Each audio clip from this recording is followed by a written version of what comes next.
What's going on? Welcome back to 100% NUFC. So this is just the review yesterday from the game at the Olympic Stadium. It finished in London. West Ham United 2, Newcastle United 3. Get in there. What a result. Absolute scenes yesterday in the away end. I was down at the Olympic Stadium for the match. So what I'm going to do is, just before I jump into the review, just plug a couple of videos. So if you haven't seen the match day vlog, there will be a link down below in the description.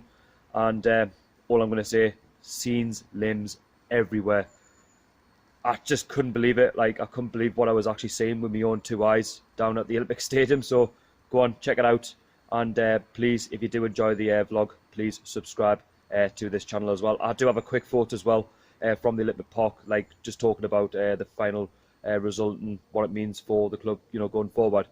So, you know, we're going to jump into the review now. And wow, like, I know West Ham were really poor going into this game, but West Ham were really, really bad. But we were really, really good in that first half, and that's probably the best I've seen us play so far this season under Steve Bruce. And I just couldn't believe with the amount of shots on target, you know, we were having in that 45 minutes. You know, there was a stat yesterday that read against Watford at home, we had 6 shots on target. Apparently the whole 90 minutes. We had 6 shots on target in the first 45 minutes away to West Ham. Like, what the heck? Like, West Ham, for me, they had to get a result, you know, unfortunately, because Pellegrini's under a lot of pressure. But we didn't really let that sort of get to our heads. You know, I went into the game yesterday with very little expectation that we were going to get a win. I said in the back of my head, yeah, we might get a win, depending on how West Ham play. But it was always to get a draw, and it would help a build, you know, on the Wolves 1-1 draw as well. So, you know, you can imagine, you know, as a Newcastle fan, going into this one, it was going to be a tight game, but it was far from it. We were all over West Ham, you know, for a good 3/4 of that game, 75 minutes, and we blew them away, especially in that first half. You know, we could have been out of side. You know, we scored 3 set-piece goals. The first one was Kieran Clark, second one was Federico Fernandez, both headers. You know, we did sort of get the killer goal through John Joe Shelby's free kick in the second half, but, you know, in that first half, we could have been 4-5 up. We were all over them. St. Maximin got through twice. Good saves by Roberto to keep them in it, but West Ham were non-existent, let's be honest with you. But anyway, let's jump into the match itself. So, you know, the team that Steve Bruce fielded, there was 2 changes, obviously. Longstaff, that's Sean I'm talking about, was suspended, so came in Hayden, as you imagine, you know, like-for-like replacement, just coming back from his suspension, picking up that red card against Leicester. But also, my Longstaff was also dropped, which I was surprised about. John Joe Shelby was coming in. You're thinking to yourself, you know, what's he going to give to the team, because he hasn't done a great deal, especially the last few months. But he had a match to remember and a performance which I haven't seen from John Joe Shelby for a long time, but I'll talk about that as I go into the review. And it is what it is. Joe Linton kept his place. Miguel Almiron kept his place. So we'll go into the game.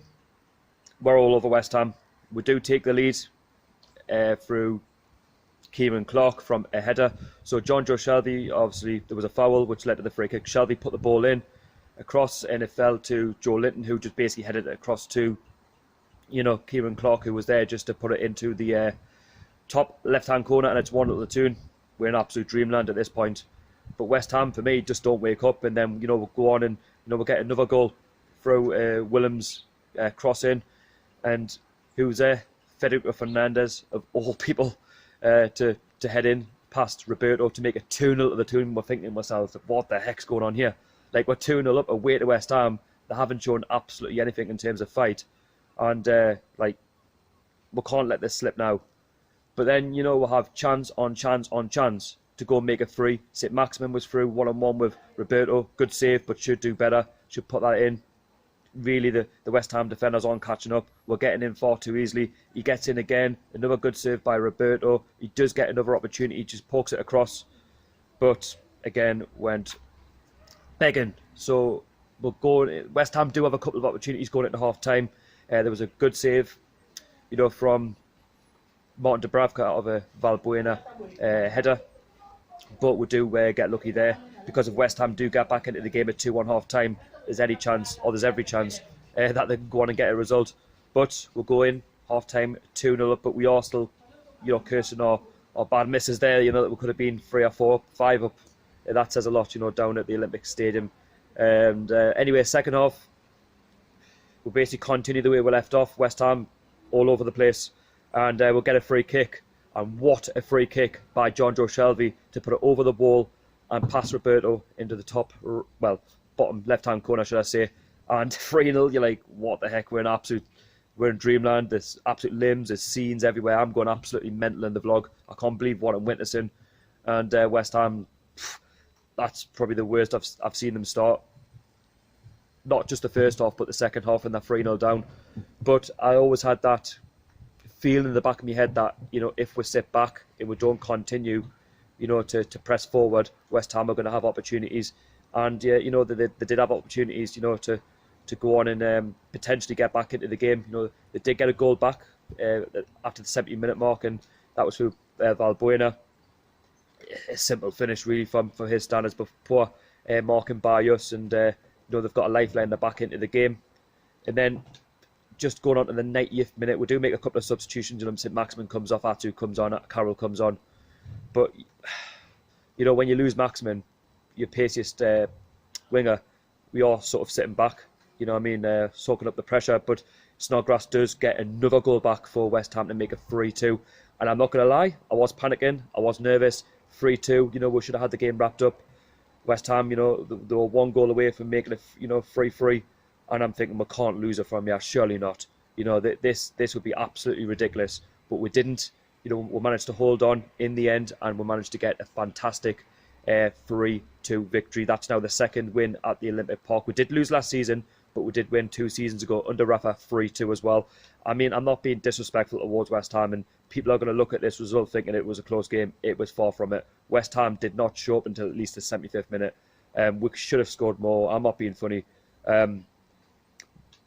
That's one thing we need to learn, to take our chances, because if that had been a top 4 club, they might have actually got, an equaliser. They might even have went on to win that game. We were really sitting back in that sort of last, 15, 20 minutes, but we've seen it out, and I think we deserved it overall just for the way we played in that, first 75 minutes. And that's the best I've seen we play under Steve Bruce. And, I'll give Bruce credit where it's due. He got his tactics spot on, and the team, played for him. And we just want to see the other lads kick on. St. Maximin was an absolute tank. He was an absolute menace for that West Ham. Was it the back 5, I think, that they play, or whatever it is, back 4? They just couldn't cope with him. And they were probably just glad to see him come off towards the end of time. And, absolutely fantastic, And we were causing their defence so many problems. Yeah, I know Joe Linton, wasn't really fantastic in the game, but he was trying to make things happen. He's still missing a goal, but I'm sure it'll come eventually.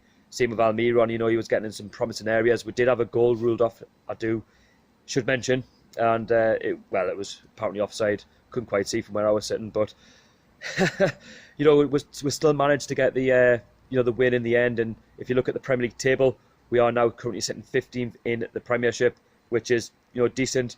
But what we need to do now is start climbing the table, start pulling away from that relegation zone. We do have a little bit of breathing space, which is great, because the likes of Norwich lost yesterday, Southampton lost as well. So Watford also lost, so it's working in our favour. We have got Bournemouth coming up next at St James's Park. I will talk about them in the preview. It'll not be straightforward, but we've got confidence. We've picked up 4 points, from the last 2 games. We ought to have, should have picked up 6, but given that West Ham away is a tough place to go, it's a welcome 3 points, and that's 2 wins now in London, and a fantastic result in a day to remember. Just a bit on Liam as well, the West Ham fan who I met as well. I do feel sorry for West Ham this season. The way things are going, they had a fantastic start, but in the last month they really have dropped their standards. And Pellegrini, for me, I mean, from a Newcastle fan's perspective, I think at this moment in time I'd give him a couple of games to see if he can turn it around. I think they've got Burnley and Tottenham. Burnley away, Tottenham at home. I think they ought to pick up 4 points in those next 2 games. I think if he doesn't pick up any results there, or even if he loses to Burnley away, then yeah, I think he should go. But I'd persist for another couple of games and see what happens and see if he can get something together. But at this moment in time, it's not very good. I mean, West Ham fans were leaving on 50, 60, 70th minute, which I don't agree with. But everybody's to their own, and we can only focus on ourselves. But West Ham are a big club. They've got some fantastic supporters, and they are getting messed around like what we do with Mike Ashley, and it's not acceptable. But they've got their problems and we've got our problems as well. But I do wish West Ham fans and the club all the very best for the rest of the season. But as I've said before, now Bruce needs to try and get them on the training ground this week, get them training, get them focused on Bournemouth, and we'll try and pick up another 3 points this time at home and try and look more positive. I am feeling quite positive, to be fair. And I was calling for Bruce out about a month and a bit ago. That hasn't changed. I think now he needs to start getting back-to-back results, not just getting one win and then a couple of draws here and then not getting the next win for like another 4 or 5 games. We need to stay consistent. That's the most important thing in this Premier League, because it's very, very unforgiving. And as I said before, West Ham could have got a 3-3 draw yesterday, and I would have been very, very disappointed if they got that. If they got a draw, maybe if I would have taken the draw, sorry, if it'd been like, say, the start of the game, but the way we played, you can't let a 3-0 lead slip. But I wouldn't have been surprised, had we dropped our standards yesterday. So anyway, let us know if you're at the game. Please watch the matchday experience. Link will be down below in the description. If you're a Newcastle fan, West Ham fan, or any fan, please, please, please go along, subscribe to the channel. I'm trying to get 2,300 subs. I'm around about 30 away, so if you can help me out, that'd be massively appreciated. Follow me on Instagram and Twitter. All links will be down below in the description. 100% NUFC. Drop me a cheeky follow. I'll follow you back. And yeah, if you've never heard about me before and you love what I do, please, please, please support us, okay? And yeah, how are the lads? Thank you so much for watching. I'll see you all later.